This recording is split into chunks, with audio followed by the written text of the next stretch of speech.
আসসালামু আলাইকুম ওয়া রাহমাতুল্লাহি ওয়া বারাকাতুহু।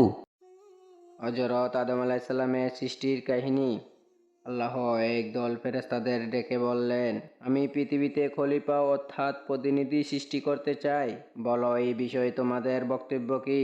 তারা সম্ভবত ইতিপূর্বে সৃষ্ট জিন জাতির তিক্ত অভিজ্ঞতার আলোকে বলল, হে আল্লাহ, আপনি কি পৃথিবীতে এমন কাউকে আবাদ করতে চান যারা গিয়ে সেখানে ফসাদ সৃষ্টি করবে ও রক্তপাত ঘটাবে? অথচ আমরা সর্বদা আপনার হুকুম পালনের এবং আপনার গুণগান পবিত্রতা বর্ণনায় রত আছি।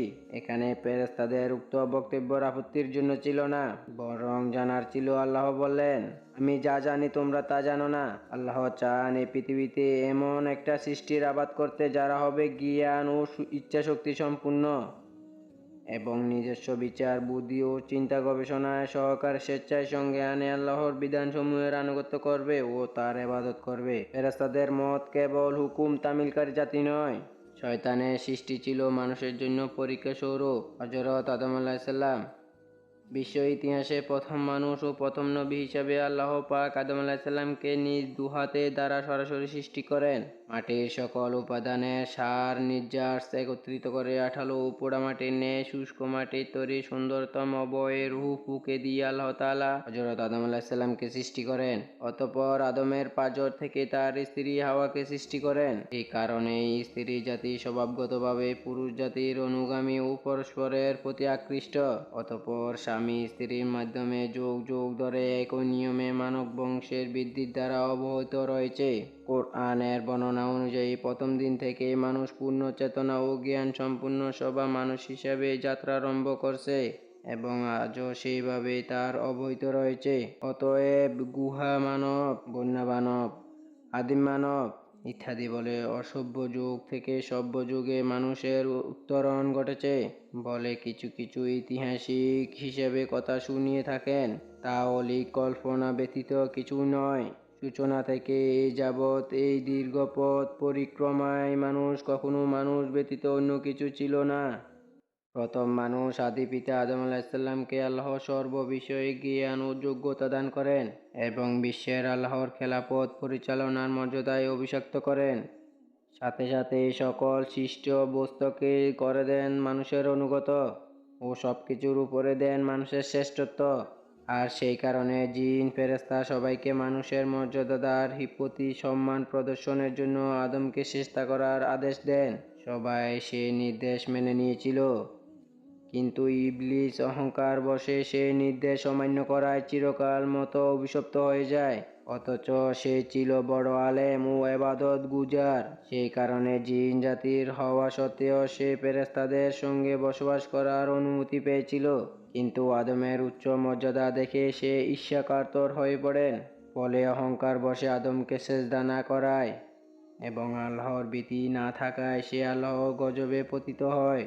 ইবলিসকে আল্লাহ মানুষের জন্য পরীক্ষা স্বরূপ সৃষ্টি করেন এবং কিয়ামত পর্যন্ত তার হায়াত দীর্ঘদান করেন।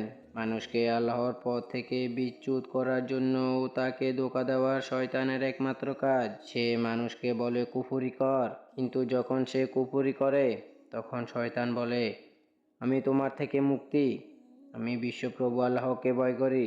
অন্যদিকে যুগে যুগে নবী করিম সাল্লাল্লাহু আলাইহি সাল্লাম ও কিতাব পাঠিয়ে আল্লাহ মানুষকে সৎ পথ প্রদর্শনের ব্যবস্থা অব্যাহত রাখেন। আদম থেকে শুরু করে শেষ নবী হযরত মুহাম্মদ সাল্লাল্লাহু আলাইহি সাল্লাম পর্যন্ত 1,26,000 পয়গাম্বর দুনিয়াতে এসেছেন এবং বর্তমানে সর্বশেষে ইলাহি গ্রন্থে পবিত্র কোরআনের ধারক ও বাহক মুসলিম উলামায়ে কেরাম শেষ নবীর ওয়ারিস হিসেবে আল্লাহ প্রেরিত ওহীর বিধান সমূহে বিশ্বব্যাপী পৌঁছে দেওয়ার দায়িত্ব পালন করে।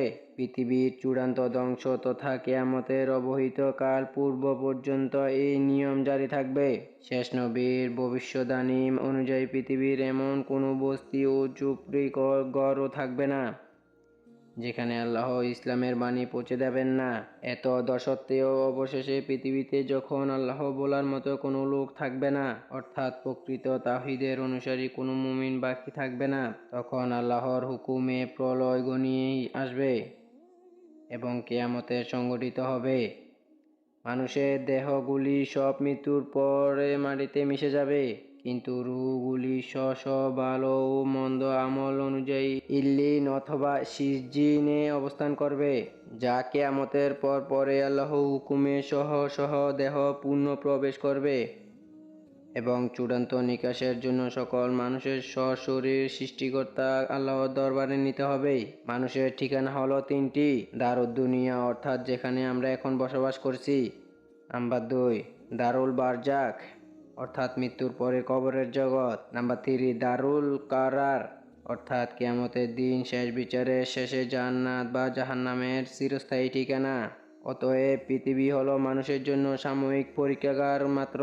জাহান্নাত থেকে নেমে আসা মানুষ এই পরীক্ষাস্থলে পরীক্ষা শেষে সুন্দর ফল লাভ পুনরায় জাহান্নাতে ফিরে যাবে, অথবা ব্যর্থকাম হয়ে জাহান্নামে নিক্ষিপ্ত হবে। অতঃপর সেখানে হবে তাদের সর্বশেষে যাত্রা বিরতি এবং সেইটাই হবে তাদের চূড়ান্ত ও চিরস্থায়ী ঠিকানা। আল্লাহ বলেন, মাটি থেকে আমরা তোমাদের সৃষ্টি করেছি, এই মাটিতেই তোমাদের ফিরিয়ে নেব। অতঃপর এই মাটি থেকেই আমরা তোমাদেরকে পুনরায় বের করে আনব। অতঃপর বিচার শেষে কাফেরদেরকে হাঁকিয়ে নেওয়া হবে জাহান্নামের দিকে এবং মুত্তাকিদের নেওয়া হবে জান্নাত। এভাবে সেদিন জালেম তার প্রাপ্য শাস্তির ভোগ করবে এবং মজলুম তার যথাযথ প্রতিদান পেয়ে ধন্য হবে। সেদিন কারো প্রতি কোনরূপ অবিচার করা হবে না। আল্লাহ তাআলা যেন সবাইকে বুঝার তৌফিক দান করেন। আমিন। পর্ব নাম্বার 4 থেকে 6 পর্যন্ত পাওয়ার জন্য আমাদের চ্যানেলটি সাবস্ক্রাইব করে পাশে থাকুন। ইনশাআল্লাহ অন্য কোনো ভিডিওতে দেখা হবে। আল্লাহ হাফেজ বন্ধুরা, ভালো থাকবেন সবাই।